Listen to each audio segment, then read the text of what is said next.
Hello guys, ഇന്ന് ഞാനും എൻ്റെ അമ്മയും കൂടെ ഒന്ന് ആലപ്പുഴ വരെ പോയതാണേ. കുറേ നേരമായിട്ട് നോക്കി നിന്നിട്ടും ബസ്സോ കാര്യങ്ങളോ ഒന്നും കിട്ടിയില്ല. അങ്ങനെ കുറേ നേരം നോക്കി എൻ്റെ മേക്കപ്പ് വരെ ഒലിച്ച് പോയി കേട്ടോ. പിന്നെ ഞാൻ അത് കഴിഞ്ഞ് നോക്കിയപ്പോൾ ഇവിടെ നിന്ന് എൻ്റെ അമ്മയെ കാണുന്നുണ്ടായിരുന്നില്ലേ. പിന്നെ ഞാൻ കുറേ നേരം അവിടെ ഇവിടെയൊക്കെ നോക്കിയപ്പോൾ നടന്നു വരുന്ന ഒരാൾ. വേറെ എവിടെയും പോയതല്ല കേട്ടോ, എനിക്ക് വേണ്ടി വെള്ളം വാങ്ങാൻ വേണ്ടി പോയതാണ്. പിന്നെ ആ വെള്ളമൊക്കെ കുടിച്ച് നമ്മൾ പിന്നെയും ബസ് നോക്കിയൊക്കെ ഇരുന്ന് കേട്ടോ. അങ്ങനെ കുറേ നേരം ഇരുന്നിരുന്ന് നമുക്ക് ലാസ്റ്റ് നമ്മുടെ ബസ്സൊക്കെ അങ്ങോട്ട് വന്നു. അങ്ങനെ നമ്മൾ ബസ്സിലൊക്കെ കയറിയിട്ട് ഞാൻ ആദ്യം തന്നെ സൈഡ് സീറ്റിൽ ചാടി കയറിയിരുന്നേ. എനിക്ക് കാഴ്ചകളൊക്കെ കണ്ടുപോകാനാണ് കേട്ടോ ഭയങ്കര ഇഷ്ടം. ഒടുക്കം നമ്മൾ നമ്മുടെ സ്പോട്ടിൽ എത്തിയിട്ടുണ്ടായിരുന്നേ. നല്ല ഭംഗിയായിരുന്നു കേട്ടോ ഈ ഒരു വഴിയിലൂടെ നടന്നു പോകാനായിട്ട്. പിന്നെ നമ്മൾ പോകുന്ന സ്ഥലത്ത് ഫോൺ അലൗഡ് അല്ലാത്തതുകൊണ്ട് നമുക്ക് വീഡിയോസും കാര്യങ്ങളും ഒന്നും എടുക്കാൻ പറ്റിയില്ലേ. പിന്നെ നമ്മൾ പോയ കാര്യങ്ങളൊക്കെ സാധിച്ചിട്ട് ഞാനും എൻ്റെ അമ്മയും കൂടെ നേരെ ഒരു ബേക്കറിലോട്ട് കയറിയിട്ടുണ്ടായിരുന്നേ. അമ്മ ഒരു ഇലയപ്പോൾ ഞാൻ ഒരു കട്ട്ലേറ്റും ആയിരുന്നു കേട്ടോ ഓർഡർ ചെയ്തത്. പിന്നെ ഞങ്ങളൊരു ചായയും കുടിച്ച് ഞാൻ ഒരു ഷേക്കും ഒക്കെ കുടിച്ചു കേട്ടോ. അങ്ങനെ നമ്മൾ വീട്ടിലോട്ട് പോകാനുള്ള ബസ്സിലൊക്കെ കയറിയിരുന്നു കേട്ടോ.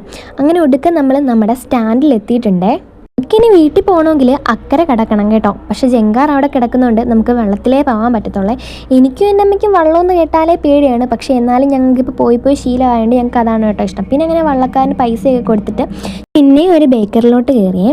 എനിക്കും അമ്മയ്ക്കും ദാഹം സഹിക്കാൻ പറ്റാത്ത കൂട്ടത്തിലായതുകൊണ്ട് ഞങ്ങൾ ഒരു നാരങ്ങാളം വാങ്ങിച്ച് ഞങ്ങൾ ഷെയർ ചെയ്ത് കുടിച്ച് കഴിച്ചു. പിന്നെ നമ്മൾ ഒരു ഓട്ടോയൊക്കെ പിടിച്ചിട്ട് നമ്മൾ നേരെ വീട്ടിലെത്തി. അപ്പോൾ അത്രയേ ഉള്ളൂ, ബൈ.